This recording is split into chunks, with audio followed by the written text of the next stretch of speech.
Assalamualaikum warahmatullahi wabarakatuh.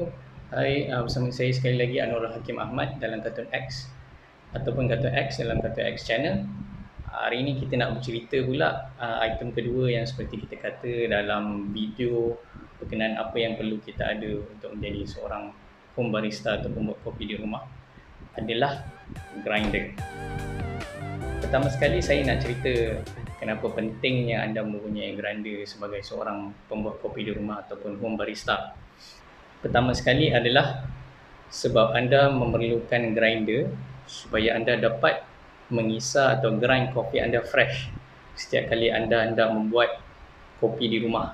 Dan rules ataupun orang kata you grind it fresh before you brew, ataupun anda mengisar kopi secara terus sebelum anda membuat kopi tersebut. Kedua, anda akan memastikan bahawa anda dapat menyimpan biji kopi anda dalam masa yang lebih lama. Ini sebab apabila anda membeli biji kopi yang telah digrind atau dikisar di kedai, anda hanya mempunyai jangka hayat kebiasaannya bagi saya dalam 3 ke 5 hari sahaja, dan daripada 5 hari seterusnya anda boleh rasakan bahawa aroma, rasa daripada kopi itu sudah semakin berkurang, tidak seperti kopi itu yang asal. Tapi jikalau anda menyimpan kopi ini dalam bentuk whole bean ataupun biji kopi yang penuh seperti ini biji kopi, anda boleh memastikan bahawa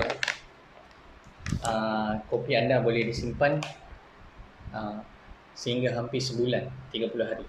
Dan benda yang anda perlu consider apabila anda hendak memilih atau memilih grinder, sama seperti anda ingin memilih mesin espresso, adalah price range ataupun harga. Tetapi based on harga, saya amat menekankan bahawa anda melebihkan sedikit investment ke atas grinder ataupun pengisar kopi yang bagus. Salah satu contohnya seperti ini, Breville Smart Pro Home Grinder. Ini generasi pertama, dia ada generasi kedua yang lebih baik, datang dengan dosing system ataupun dia dah akan kira pre-weight anda punya kopi dekat sini, so anda tahu berapa gram yang keluar ke anda punya portafilter. Dan kedua adalah anda hendak mengetahui bahawa grinder anda mestilah bergrinder. Apabila kita kata berkenaan bergrinder ni, maksudnya anda boleh lihat dekat sebelah ni ada rajah bergrinder, bukan blade grinder macam anda punya standard blender ataupun pengisar makanan. Bila blade grinder, anda tidak boleh mendapatkan hasil kisar yang konsisten, dan ini akan mempengaruhi end product ataupun kopi anda nanti. Bagi saya, bila anda membuat di rumah, tak ada masalah daripada segi kapasiti. Kapasiti anda hendak meletakkan kopi di atas, ini sudah cukup memadai untuk home grinder ataupun grinder kopi mesin di rumah. Dan anda perlu mengetahui grind setting. Apa yang dimaksudkan dengan grind setting ni adalah berapa tahap kehalusan atau kekasaran biji kopi tu yang anda boleh kisar, sebab ini mempengaruhi jenis-jenis minuman yang anda ingin buat. Kalau anda ingin membuat French press ataupun membuat filter kopi, akan lebih kepada yang lebih kasar. Dan jikalau anda ingin membuat espresso, memandangkan saya lebih mengetengahkan pada home espresso machine, anda perlukan grinder yang baik untuk mengisar kopi cukup halus untuk membuat kopi melalui mesin espresso anda. So, saya onkan.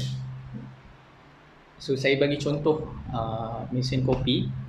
Kebanyakannya kita ada grind setting, dan bila anda set, meter ni akan bergerak. So, ada certain setting datang dalam bentuk yang berbeza. Macam ni ada electronic display, ada yang tak ada. So, anda hanya perlu klik dan lihat kepada grind size-nya. Dan dia ada button start dan button untuk 1 cup atau 2 cup. So dia ada pre-program sistem untuk grinder ni. Ada grinder yang tak ada pre-program, anda boleh decide berdasarkan timbangan. Dan sebenarnya pre-program 1 atau 2 ni pun saya tak pakai secara jujurnya. Saya still menggunakan timbang kerana itu lebih accurate ataupun lebih tepat. Dan anda akan ada tempat untuk anda slot in pada setiap grinder untuk anda masukkan kopi ke dalam ni. So tak semestinya semua grinder ada slot in seperti ini. Ada yang anda akan grind ke dalam tabung dan anda kena pindahkan kepada ni. So kalau anda mempunyai grinder atau memilih grinder seperti itu berdasarkan bajet anda, saya syorkan anda cari sedikit extra equipment untuk anda boleh masukkan seperti corong supaya bila anda taburkan kopi ke dalam tak bersepah. Tapi kalau macam ini sebenarnya sangat kemas dan tidak bersepah-sepah sebab dia terus masuk ke dalam portafilter.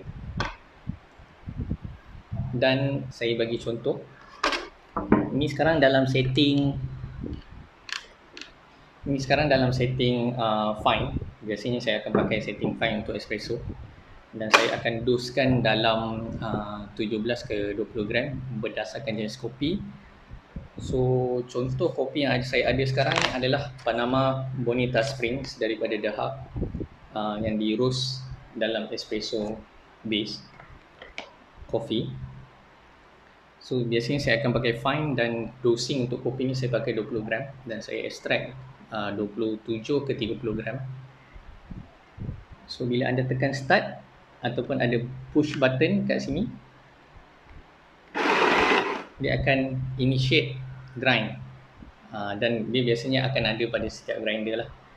Dan anda boleh nampak daripada segi kehalusannya ni boleh dikatakan quite consistent mesin bagi home espresso machine, home coffee grinder. Masya-Allah, tersasul-sasul. Itu sedikit sebanyak info berkenaan pengisar kopi dan kenapa anda perlu memilikinya. Supaya satu, anda boleh memastikan setiap kali anda ingin membuat kopi baru anda mengisar kopi anda supaya anda dapat menyimpan kopi anda lebih lama. Kedua, anda memastikan bahawa setiap daripada kisaran ataupun kehalusan kopi itu anda boleh kawal sendiri berdasarkan mesin grinder anda sendiri. Dan ketiga, anda boleh mengisar kopi berdasarkan jenis kopi ataupun jenis membuat kopi yang anda ingin buat di rumah. Contohnya seperti espresso, anda perlukan kisaran yang lebih halus, dan kalau anda menggunakan filter kopi ataupun mesin coffee maker di rumah, anda perlukan kisaran kopi yang lebih kasar. Jadi anda ada that flexibility ataupun jadi sekian saja dulu bagi topik kedua kita iaitu pengisar kopi dan pemilihannya. InsyaAllah dalam sesi yang ketiga saya akan ceritakan pula berkenaan dengan biji kopi dan juga beberapa rekomendasi ataupun recommendation local roaster dan anda boleh dapatkan stok kopi anda sama ada online, hantaran ke rumah, dan anda boleh drop by untuk membeli. Sekian saja, insyaAllah. Jangan lupa klik like and subscribe, komen kalau anda ada apa-apa soalan. InsyaAllah saya akan luangkan masa untuk menjawab. Dan musim PKP, stay at home, stay safe, doakan semoga kita dapat berjumpa Ramadan tahun ini dengan baik. Alhamdulillah. Assalamualaikum.